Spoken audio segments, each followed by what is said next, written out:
Welcome back to the Ignite podcast. Today, we're delighted to have Max Cho from Coverage Cat on the program, CEO and founder.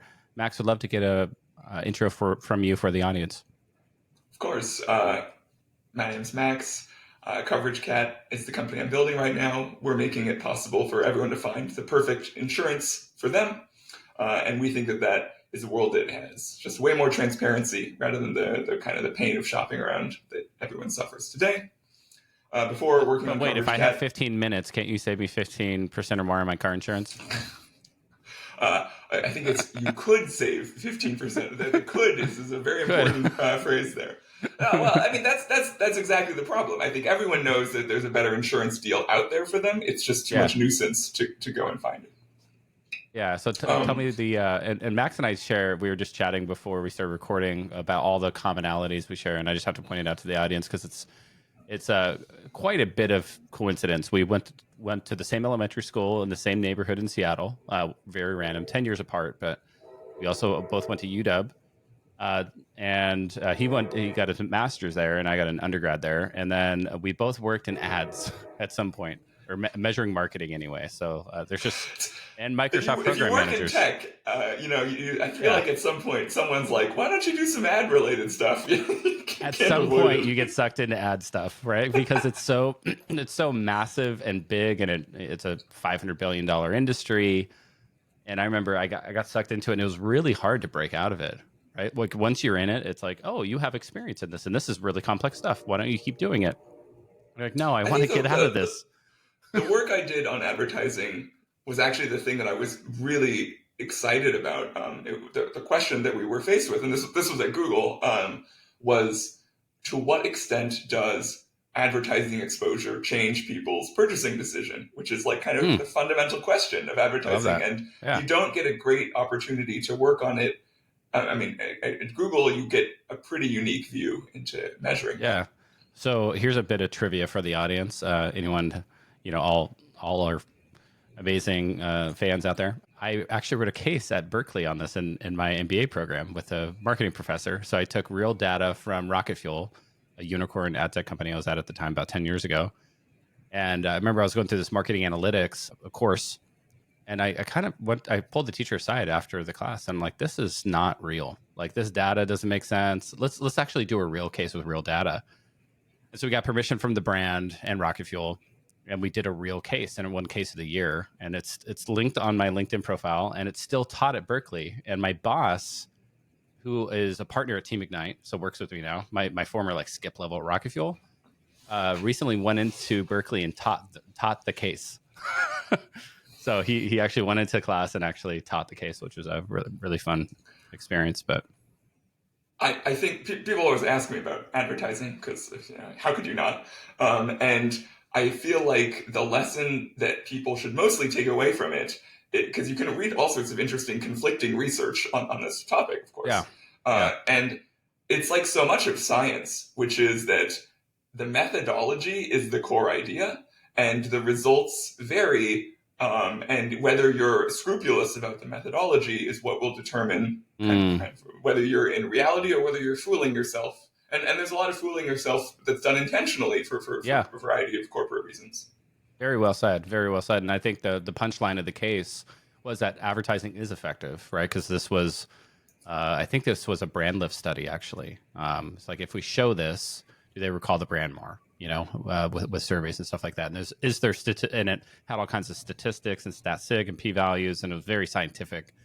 But it taught the students. But the important part for me is that, it can't be dress up science. It can't be cargo cult science. You can't be doing it with the goal of finding the value that you're looking for.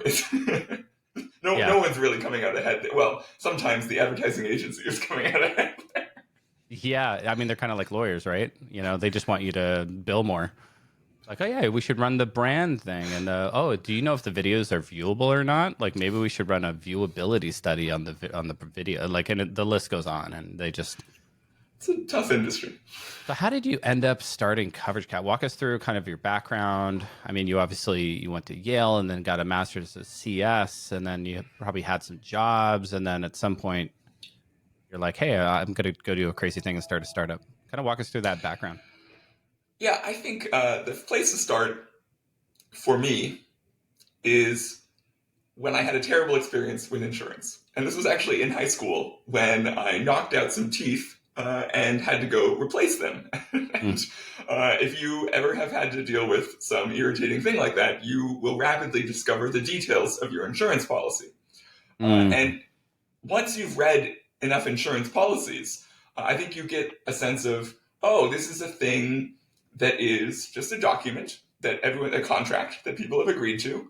And if you understand the intricacies of it, that gives you a huge opportunity to do better, to optimize what's going on. But I didn't come from like a background where I was just going to go start an insurance agency as a 17-year-old. That's not going to happen. Some people do. They're incredible. I don't understand how they do it. But State instead, Farm franchise or something, and go for it. Yeah. I mean, insurance is actually easy to break into because you're selling a document, right? Like that, you're selling a promise. There's no high capital requirement. It's not complicated in that way. But instead, through a variety of just educational and life stuff, I ended up doing a bunch of software-related things, software and data-related research.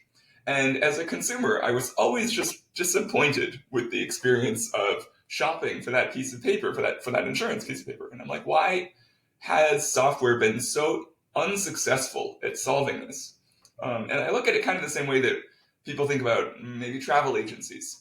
If you go back, wind the clock back far enough, and a lot of people had travel agents that helped them solve these problems with booking travel.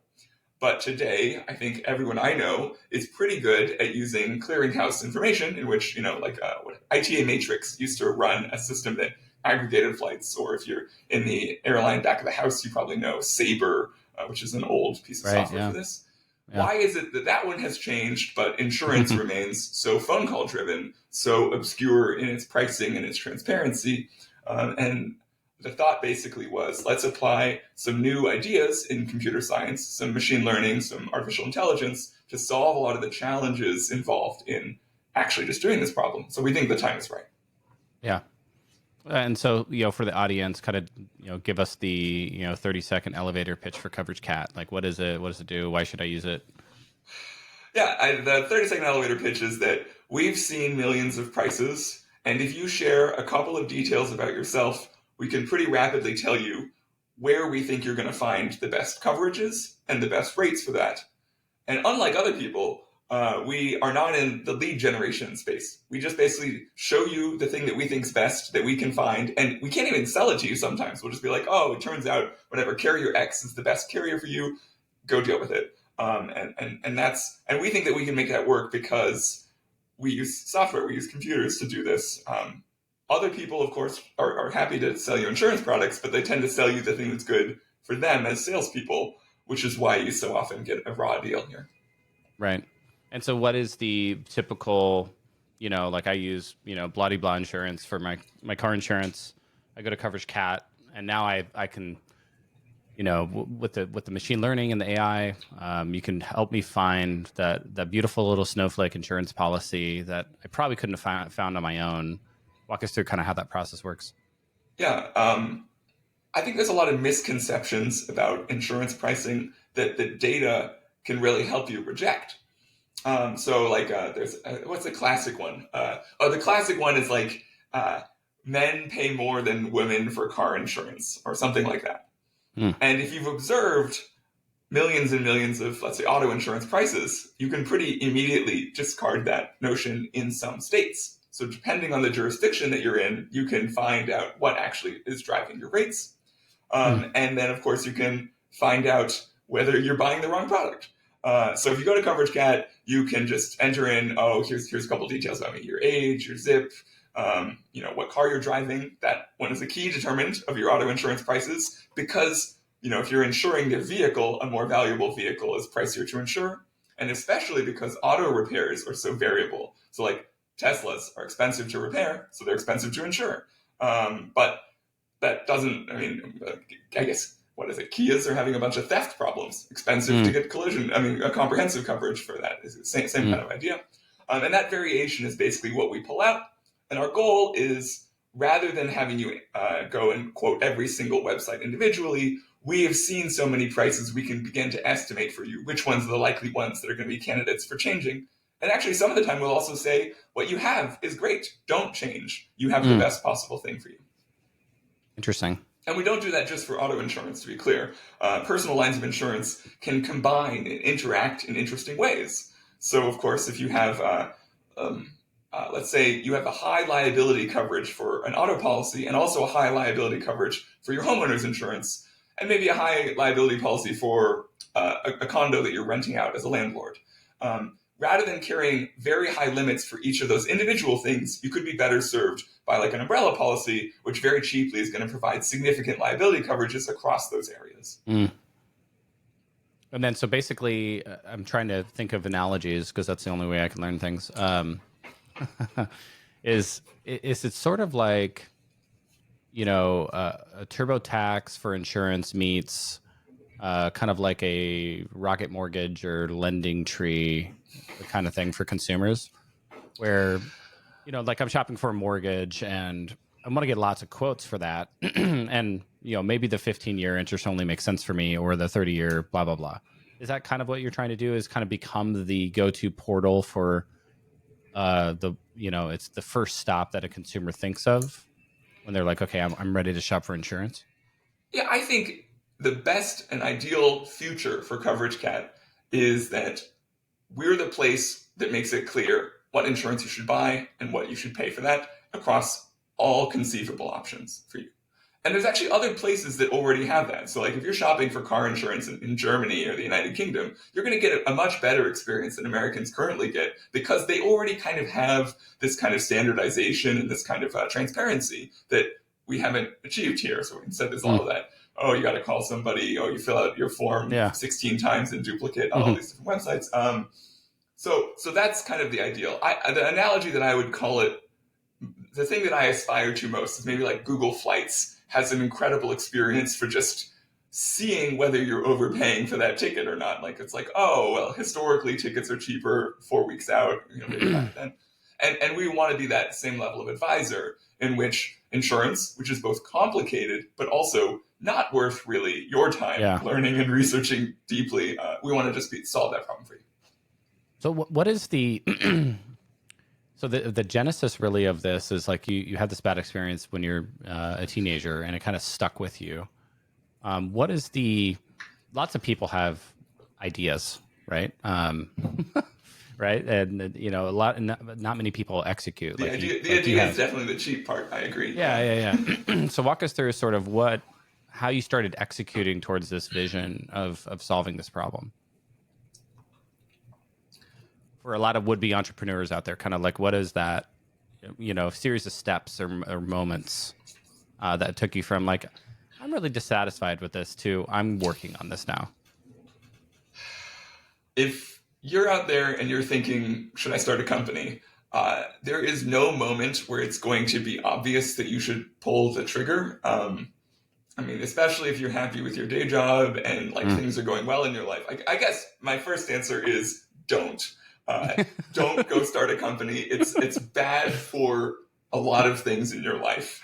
But there was a great writer who was trying to advise a young group of writers, would be professional writers, and the statement he gave was, "You should only become a professional novelist if you couldn't imagine anything else in your life." If you feel like that's the only thing, the worst possible profession to do.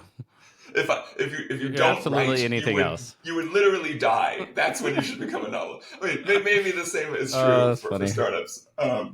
It's not that bad, but it's clearly insane. I like that though. There has to be a high hurdle, right? Because lots of people have ideas, right? And not a lot of people execute. And if it was easy, everyone would be doing it, right? Everybody'd have a startup. And sometimes I think if you're in New York or San Francisco, you feel like everyone does. But like you get out of that. I live east of Sacramento now.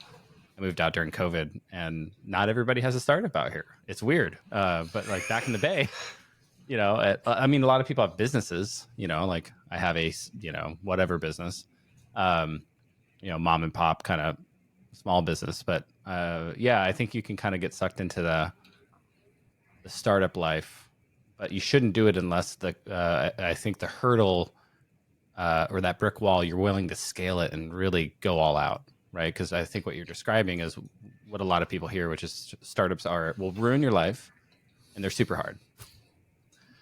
But I will say, you're just talking about startups versus businesses. I love businesses because businesses are just places where people can collaborate and not have to worry about putting the food on the table for their family. Like a business is a group project that enables you to also take care of everyone around you. And a sustainable business, which of course many startups are not, does that well, delivering a service of value, hopefully, to your customers. And like one thing that inspired us to work together on Coverage Cat is like, I don't know how to make the world better in so many ways. Like, I don't know how to solve the most pressing issues of the world, but I do know that hundreds of millions of people are buying a financial product that's poor for them. And I do know about how to read insurance PDFs. Like that's within my scope of knowledge. And so, that's one thing that you want to solve the problems of the world, but you also want to do it in an area in which you are competent and can deliver something of value to others. I like that. Yeah. So walk us through. Okay. So you guys are at Google together. Where were you guys together? Yeah. Google. Okay. So my co-founder, Gabriel, and I, we actually met in college. We worked together in college, and he and I had been constantly, going back and forth about, what are the things that drive us nuts about the world? And that's not a great way, by the way, to start a company. Please don't do what we did. But we like to just talk about like things we were disappointed by and things that we thought could be better. And he had been working on a bunch of interesting things. He actually worked on a startup to enable public defenders, who are this forever resource deprived group, to better manage their caseload. And he was like, so many interesting markets we could crack. And then finally, I was like, I think we should go take a run at this insurance problem that so many people face. And he and I got together to work on it. And we actually lived together at the very start of the company, which gradually drove everyone insane, I think, but it was a great way to start a company. And we really saw that there was a huge error. I think the first thing that you have to do when you're complaining about the world is actually validate whether other smart people have looked at this problem and worked on it and seen why it's hard to fix. And there are real challenges that make this difficult to succeed at. But once you know enough around those challenges, you can say, all right, this is worth the shot. This is worth taking a swing at. Right. And then, so at what point in the journey did you guys decide to apply to YC and get into Y Combinator? Gosh, it must have been maybe a month in. And we were like, it's going to take 1 minute of our time. Let's go for it. Yeah. It did not take 1 minute of our time. It took probably more like 3 hours of our time. And then we applied, I think, a month or two late. So there's like a deadline, but the deadline is, whatever. I don't know. Flexible. It's the opposite of a deadline. It's like a live line. And so we applied a month or two late. And we get an email the next morning saying like, hey, join us, pick your availability on Monday for this call. And we're like, fine, whatever, we'll pick our availability. Yeah. We go in for the call and they call us back.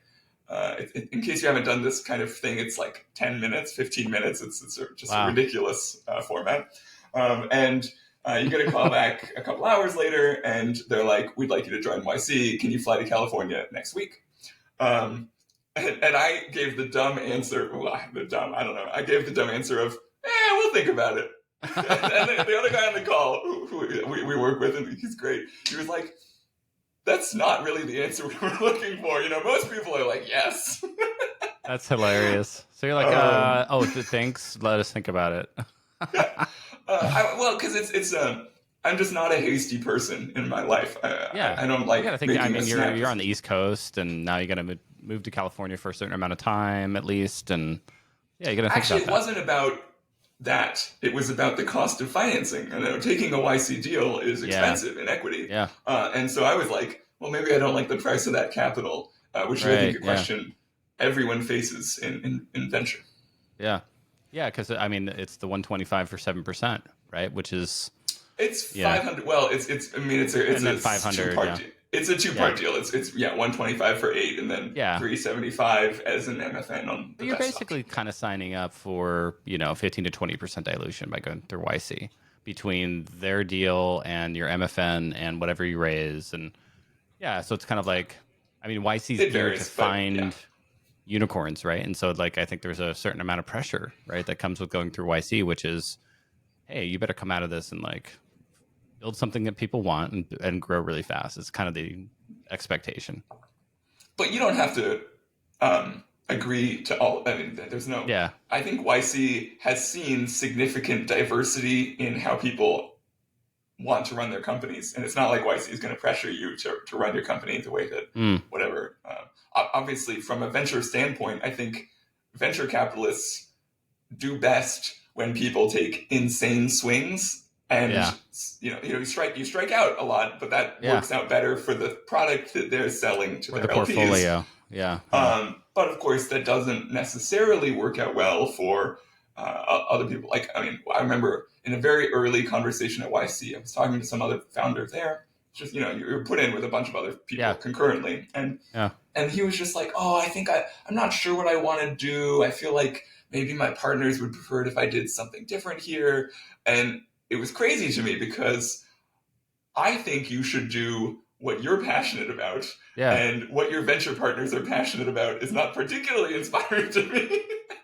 So for the would-be YC applicants listening, what are some pros and cons and some advice that you would give them? We took the deal. And I think if it's the money offer that you have, I think it's worth taking the deal. Like, bird in the hand and all. YC will be an incredible opportunity to meet a bunch of other people who are also crazy and see the different ways in which they're crazy and have it maybe both inspire you and also frighten you about what they're trying to make happen in the world. You will raise money. You will raise money at pretty good prices, and you will be able to make your idea closer to being a reality. And many people who've done YC have made it that reality, have like brought their thing into the world that way. So I think it's great. It increases your likelihood of making the thing happen. Yeah. So if that's important to you, great. There's obviously just a cost downside and a culture downside, which is you can drink as much Kool-Aid as you would like, but not all of that Kool-Aid is as healthy, in my opinion.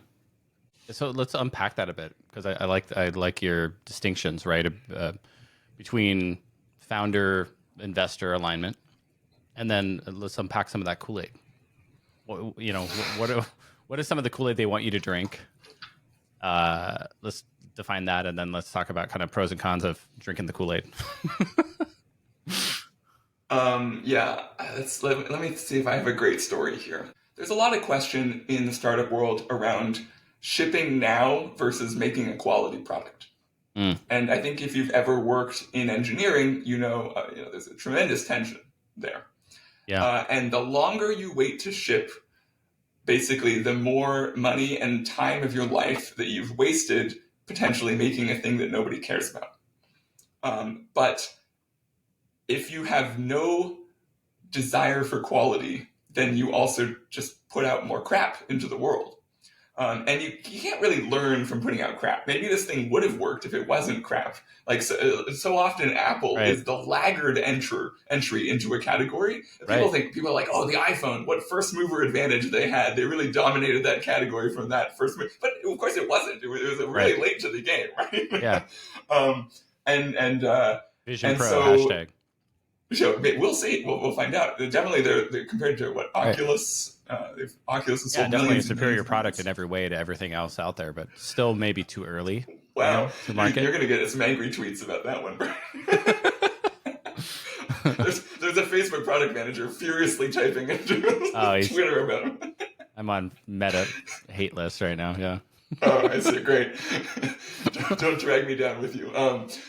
So like that's a great one where like the YC advice and maybe the correct advice, like they've observed thousands and thousands of companies, but the YC advice is right. Like ship today, ship your garbage, ship your vaporware, get your customers, talk to them, learn. And I think Yeah. they have observed empirically that is a better strategy for their portfolio.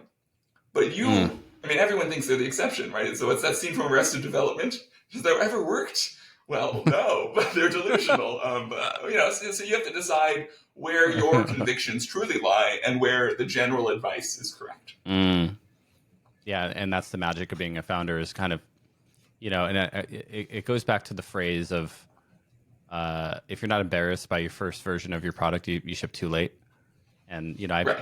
I've shipped a lot of stuff as a PM over the years, um, and been embarrassed by it, right? But I've also built things that nobody wanted, and that's probably one of the most painful professional experiences you can have, is you ship something and nobody wants it, and you're like, oof, we just spent 6 months designing this, doing user research, doing customer discovery, yeah, and the list goes on, right? We had a fake landing page up where people would like sign up for the wait list, and then you finally get it out there. You're like, okay, it works, it's great, and nobody's buying it, and it's not growing, and your cost acquisition is beyond what the LTV is, like way beyond, and you're just like, oh my gosh, I failed. I was in the bathroom at a tech company's office, and people hang signs in the bathroom at tech companies' offices. In case you didn't know that, and the sign was from the software quality organization, and they had like this pyramid of like what are the key value, what's like the nutritional pyramid of good software, and the base foundational layer was software quality, like reliability. And it's funny, I worked in software quality at Microsoft, and Yeah. I'm sitting there, doing my business, and what I'm thinking is the base layer is this does something of value. People will tolerate the buggiest software if it does something of value. Right. Got millions of these Windows, and I can tell you that Windows has more bugs than any other piece of software you've seen, and you still use it because it does. Yeah, it's like a video game. Like I play Escape from Tarkov. I'm a big gamer, and it's like the buggiest, crappiest game that anybody's ever played in the history of gaming. It's crashing all the time. I mean, it'll just disconnect you. You lose all your gear, and like there's just so many bugs. But it's such a fun game that we just kind of that it's valuable for us, and we just kind of keep going in and keep getting punched in the face in that game over and over and over again because it brings value. So I love that. Yeah, I mean, does it bring value? You're willing to deal with the buggiest piece of shit you've ever dealt with if it's valuable. I love that. And that's actually when we knew we had something with Coverage Cat, because like the first version we released was so bad, and people were still like, we asked like the most inane question, like what percentage of your foundation is masonry, which is like these are insurance related questions, right? Like, yeah. And people were willing to struggle through. Exactly, people were willing to struggle through because they were so frustrated with their insurance experience. And obviously, we've made significant improvements since then. We've got a long way to go, too. But the sign that people are willing to take on pain is a good indicator for your product. It's not a bad indicator, right? Yeah. How do you think, I mean, you're thinking about this a lot right now and implementing it. How is AI and machine learning, especially large language models, going to impact insurance in the coming years? Most predictions about the future are wrong.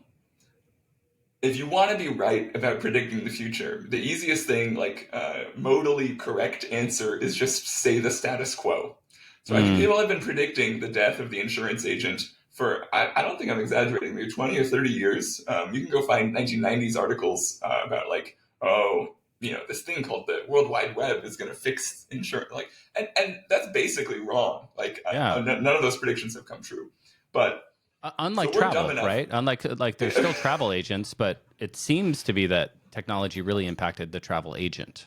Yeah, if you look at the BLS data, there's really the travel agency world has mostly gone away. Whereas if you look at the data about the number of Americans employed as insurance agents or brokers, it's depressingly high. And I say depressingly because I think very few people are 7 years old and they're like, Daddy, I want to grow up to be an insurance agent. It's just not it's not something that people are willing to sit on their couch. Like, my wife writes children's books, children travel books now. She's kind of on sabbatical from her tech career, and they're really fun. And she'll spend crazy amounts of time planning the itinerary, going through all the different options. And people don't do that for insurance, I'm guessing, right? People are like, it's like shopping for, dentists. It's like, I don't know. It's like the guy down the It's a street. chore. It's Absolutely. a chore, Yeah. right? It's not like enjoyable. I'm not trying to eke out the most arbitrage value that I can with actuarial Oh, I tables. don't know about that. I mean, I treat it a little bit like, those people who are addicted to credit card points. Like they're just constantly Mm, telling you about different credit card deals. yeah, I'm like that for insurance. But I admit that there's a smaller, less passionate audience yeah. for this. Well, and I think the and, magic and, of and what Coverage Cat can do is make it fun to shop for insurance and oh, I wouldn't go insightful. that far. I would say the magic of Coverage Cat is that it eliminates this chore from your life. Mm, I think some people are great at making gamified products, at making a thing that is tedious fun. yeah. Whatever, the protein folding guys, they did really well there, right? But Oh, right. Yeah. I don't think that that's us. I think that our job is to eliminate this chore from your life, make it so that you never have to think of it again, and still get you the best options that are actually going to financially protect you and be the cheapest. Like that, deleting this chore from your life. It's like we're the laundry machine. Yeah. That's it. And so the thesis here then is to replace the insurance broker, not to accelerate the insurance broker. So it's I don't need to go to an insurance broker and pay them the 15 or 20% commission to help me select my insurance, which is maybe not even the optimal insurance. Maybe it's just the one that pays him the highest commission, him or her.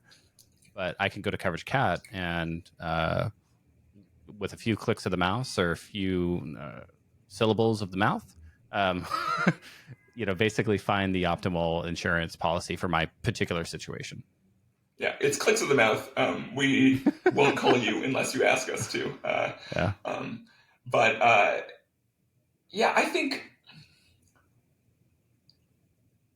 it's funny because, of course, we're talking about fixing the world of insurance brokering when we are an insurance broker. Yeah. And the problem with insurance brokering is that the incentive alignment is very challenging. A great broker is a really incredible person. But just like finding like an incredible handyman to help you around the house, like finding the person who does a great job and knowing that they've done a great job at the end of the day is very challenging. Yeah. And it's laborious. Like finding great insurance products is a lot of work for your broker that maybe people don't appreciate. And I talk to brokers all the time. I learn from them. They do the best that they can, given like they do an incredible job. But it's just a thing that I think software can hopefully do better. Yeah. That's all. So putting my investor cap on, why is it the time for this now? And why didn't anybody build Coverage Cat, 10 or 20 years ago? Is it just the state of machine learning is sufficiently advanced now to do this properly and read through all the PDFs and kind of make sense of them using large language models? I think this is the point at which I'm supposed to say something like revolutionary about how AI is going to solve all of our problems. And the truly embarrassing part about insurance is that the primary applications that I see for where we are today in AI is actually doing the boring, like just drudgery labor of insurance brokering. So like navigating other people's insurance websites is pretty tedious. And it turns out AI agents are pretty good at clicking buttons on insurance websites. And you're like, that sounds so dumb. Like, why isn't there something more complicated going on here? Or like the machine learning algorithms we write, it's fundamentally just a price prediction task where you have many variables describing the applicant and your goal is to predict a price. And you're like, but surely this is a solved problem, right? These are static algorithms of pricing that you should just be able to encode. It just turns out that the cardinality is so high that you end up not really being able to. So it's easier to take a machine learning and statistical and for the approach. audience, cardinality means? Cardinality is the many combinations of things. So you can be both, let's say, you can be 18 years old, you can be 19 years old, you can be 20 years old. That's many different ages. And then you can also be a Californian, you can be a Washingtonian, you can be a New Yorker. Multidimensional, like it just Right, explodes and in so you've got dimensionality. 50 states, and you've got, I don't know, 100 possible ages. Like not 100, Yeah. 70 possible ages. Not all the 6-year-olds buying car insurance, but and then you multiply those things, and then you add in the third term, and it's just a very large. It's a very large problem space. And so you might think that these problems, it's a little bit like chess. Like chess is a theoretically solvable game, and that's not how chess AIs play until you're down to about 7 pieces when you can look things up in a table base. Knowing your insurance price is also actually a knowable problem, but it just turns out that it's such an inconvenient knowable problem that it's better to use statistics. Yeah, love that. So what's the vision for Coverage Cat in the next 5-10 years? It always sounds ridiculous when you talk to people who do startups, but like I so strongly believe that this is the right way to buy insurance, that I think every American who has an insurance problem should be buying it through our platform in the future. We're not there today. We're actually only doing business in 5 states right now. That's because insurance is this giant regulatory morass in which you need individual licenses. What are those licenses. 5 states for the audience, so they know? That's California, New York, Washington, Florida, and Texas. So that's a huge chunk of Americans right there. I mean, that's like probably 50% of the population of America right there, right? I mean, if you talk to insurance people, by the way, and you say that list of states, they're going to immediately cringe because many of those are like the worst states to do insurance. And which is why we're there, because that's where people have a problem. Right. And I really think fundamentally the goal is people should be spending, let's say 10 years down the line, people should spend less time buying insurance, and they should get a much better insurance product even though they're spending less time and hopefully less money. And so if we can achieve those 3 things, I'm really satisfied. Yeah. Where has this happened in the consumer financial space already? Has this happened? Is this like a... Absolutely. I think if you remember in the 1990s what stockbroking was like, and you compare it to today, people will be shocked. You used to do a phone call for a per share commission, and these days, the price is effectively 0. And we can talk at length about why it's effectively 0, but that's real, right? Like, that's totally transformed. That's a good example, actually. There's a ton of places in consumer finance where this has happened. Yeah, I love that. Well, let's switch to a rapid fire as we wrap up here. What's a favorite book you read this year? This year, we're only a month into the year. So I've been reading a lot of science fiction and fantasy books by Martha Wells.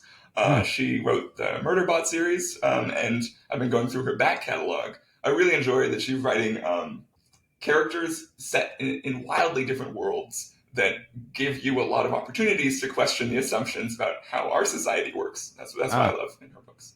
Yeah, I love that. I always wonder what it would be like to actually encounter an alien civilization in our lifetimes, and somehow have the warp drive moment in Star Trek or something where you'll just fail to communicate though, right? Like the guy who wrote The Martian, he's a former software engineer, and he has a new book out that is exactly this. It's like collaborating with an alien civilization to try to solve a problem. And Project Hail Mary.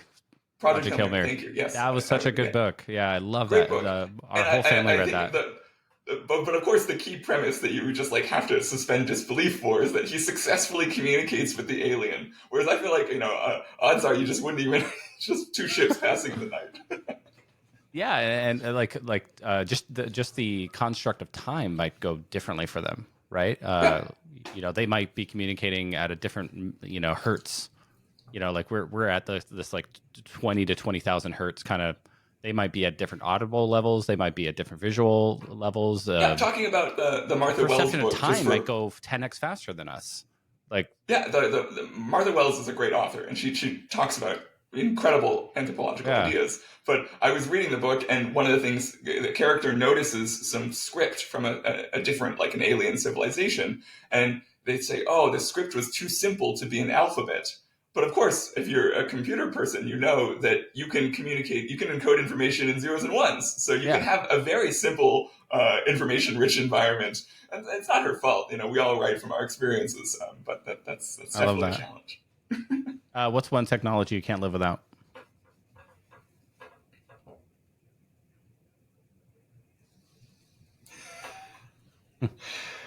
Wow. I'm kind of a Luddite in so many ways. Let's see. What is the technology I really couldn't live without? I think my goal is to have even less technology. Every line of code you write is a debt to your future self that's just going to have more problems. Well, I love the vision of the movie Her, right? And I feel like that might be the future for tech, where tech kind of disappears into the background. I think we're kind of at peak, you know, tech, Okay, which but is did like you see screens Casey all over the Neistat's video? place. Did you see What's that? Casey Neistat's video of him wearing the Apple Vision Pro? Because it's hilarious. It is so clearly him thinking about that, but also him looking like a complete alien on the subway using this binocular device. I do not think that's the future. I do not think people are walking around with Apple Vision Pros. I think it'll be a Google Glass. We'll look back and we'll be like, wow, that was b- inane. They're just like stupid. And um, I think true technology is magic, and it just blends in with your life, right? I don't like how your phone kind of blends in. It's kind of inconspicuous. It's just kind of in your pocket. But I can imagine in the That must be future. your phone, because I feel like my phone is monopolizing my life. It's the little demon that's taking over. Yeah, yeah. I almost got you'll laugh because I upgraded recently to the Galaxy S24. I did the 2 year cycle this time. I usually do a 1 year, but I did a 2 year this time. And I got it. And I'm like, it feels exactly like my S22 Plus. It's exactly the same phone. The fingerprint scanner works a little better. The camera is maybe a little sharper. The screen looks maybe a little better, but for all intents and purposes, it's exactly the same phone. And I'm like, I should have waited another year. Like what? I've been using Perplexity a little bit, the LLM search engine, Mm, and I got to say it's done a great job at deleting the commerce results from Google. mm. So if you're someone who makes a lot of queries that are commercially relevant but hates that Google shows you a bunch of things wasted, Ah, buying crap, it's been surprised. Like, what was the query that I was writing? It was a terrible query. It was do Stanley Cups have lead? Was I think the query that I wrote, and Google just showed me a bunch of results about buying Stanley Cups. I was like, I don't want that. not what I'm looking for. I got a hats off to Google though. I mean, they are trying very, very hard to integrate AI into all their experiences. I mean, they're not standing still. Do you feel like they make it through? Do you feel like this platform shift destroys the search business as we know it, and Google is a shadow of its former self, or do you feel like they pull it together and integrate all these new AI experiences across their various surfaces?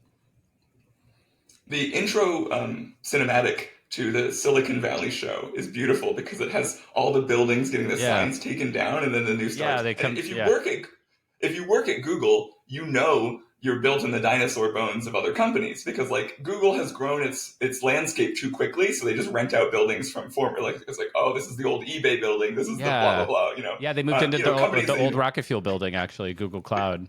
Yeah, stuff like that. exactly. Yeah, Yeah. yeah, yeah. Yeah. So I think all of us in technology should wake up with the daily reminder that nothing here is permanent. Mm, And I don't think Google's resting on their laurels at all about yeah, this. Google yeah, search is an incredibly better product than most search engines most of the time. yeah, It just turns out staying on top is stuff. yeah, yeah. It would be interesting to see how all that plays out. Um, Speaking of which, what's the most important trend you're kind of following right now in technology? What are you kind of worried about or interested in? I think the thing that I'm worried about, and this is not a novel thought, I'm not a clever person for saying this, but there's got to be a buyer at the end of the day for all of this AI stuff. Mm, And there's just this massive wealth transfer going on right now from venture capital into Nvidia and Microsoft to a yeah, lesser extent. yeah, And if there isn't actually billions and billions in revenue of additional productivity created at the end of the day from all of this, it doesn't work. yeah, And unlike most things in technology, which are low capital intensive activities, this seems the opposite. This is a new drilling exploration project. We're building the deepest Yeah. oil refinery that you could possibly imagine. The And biggest that large has to language have a model payoff. ever. Yeah. And I haven't seen, like, let's say, okay, probably top 5 most successful AI applications is like in revenue is like GitHub Copilot. And what are Mm, they doing? They're doing like maybe $100 million a year in revenue. mm. And so if there Anthropic isn't even, right? Anthropic's raised something like what, $15 billion, and they're at $100 million run rate. They're like, oh, yeah, we're and gonna I get think a lot of to that is also 824, but they're at 100 million now. Oh, we're gonna 8x revenue next year. Like, did you 8x revenue last year? No. Oh, well, you're probably not gonna 8x revenue this year magically either. and where is that? Where is the end buyer coming from? The money has to come from somewhere, and Yeah. so unless you're seeing those things really deliver there, Well, I it's kind guess of I'm like anxious the about South that. Park skit where the trolls steal the socks, and there's like a question mark. Don't think I'm not a South Park viewer. Sorry. It's like all the gnomes or whatever behind the dryer are stealing socks, and they're doing like a business presentation, like, okay, we steal the socks, and then question mark profit, and Yeah, they're like, that well, meme. Okay, what's the sure, question yes, mark?